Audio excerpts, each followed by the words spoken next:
Free PDF download करने के लिए डाउटनेट ऐप इंस्टॉल करें और फिर अपनी प्रोफाइल पर क्लिक करके डाउनलोड एंड शेयर पर जाएं और मनचाही पीडीएफ डाउनलोड करें। Hello guys. आई होप आप सभी लोग बहुत अच्छे होंगे। तो गाइस, एक बहुत ही गुड न्यूज़ आई है उन सभी बच्चों के लिए जो इस साल नीट 2019 का पेपर देने वाले हैं या उसके लिए तैयारी करने वाले हैं। तो गाइस, अभी कुछ दिनों पहले नीट के पेपर के रिगार्डिंग एनटीए डायरेक्टर का एक इंटरव्यू आया था जिसमें बात की गई थी कि नीट का पेपर हो सकता है इस बार थोड़ा सा इजी आ जाए। तो उसी चैप्टर में अभी एक लेटेस्ट न्यूज़ आई है जो बच्चों के लिए आई थिंक बहुत ही अच्छी है, उसके बारे में मैं आपको बता देता हूँ। तो गैस, जो अभी लेटेस्ट न्यूज़ आई है उसके अकॉर्डिंगली जो एनटीए है इस बार नीट के पेपर में उनका जो मेन मोटिव है कि वो एक बैलेंस पेपर बनाने की कोशिश कर रहे हैं। तो देखिए, ऐसा नहीं कि पेपर तो अभी तक भी बैलेंस आता था, ऑब्वियस सी बात है कि इतने बड़े लेवल का पेपर है। लेकिन अब की बार जो बात हो रही है वो बात हो रही है उन बच्चों के लिए जो रूरल एरिया से हैं या फिर अर्बन एरिया से हैं, बिकॉज दोनों के पास में फैसिलिटी डिफरेंट है। बच्चे जो कोचिंग कर रहे हैं और बच्चे जो कोचिंग नहीं कर रहे हैं उनके बारे में। तो ऑब्वियस सी बात है कि जो बच्चे कोचिंग कर रहे हैं उनकी बेटर प्रैक्टिस होती है डिफिकल्ट क्वेश्चंस को सॉल्व करने के लिए। जैसे अगर आप देखेंगे फिजिक्स में डिफिकल्ट क्वेश्चन आते हैं, तो उस केस में एनसीईआरटी हमारी उतने काम की नहीं रहती है। तो या तो फिर बच्चे एनसीईआरटी नहीं पढ़ के दूसरी बुक्स फॉलो करते रहें या फिर कहीं से कोचिंग ले। तो ओवरऑल एनसीईआरटी का इम्पैक्ट कम हो रहा है।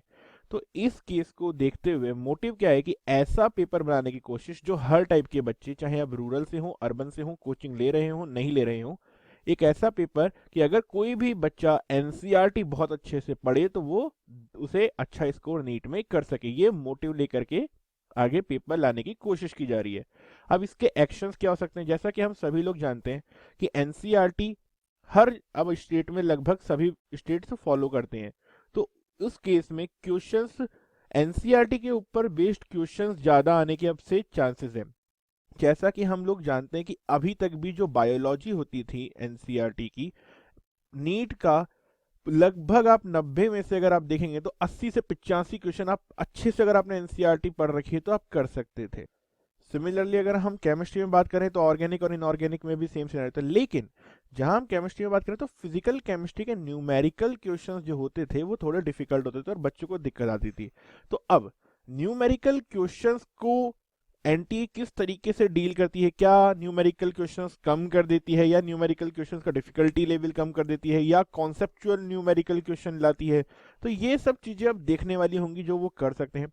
साथ ही जो सबसे बड़ा चेंज मुझे लगता है होगा अगर पेपर को सबके लिए बैलेंस बनाना है तो फिजिक्स सेक्शन।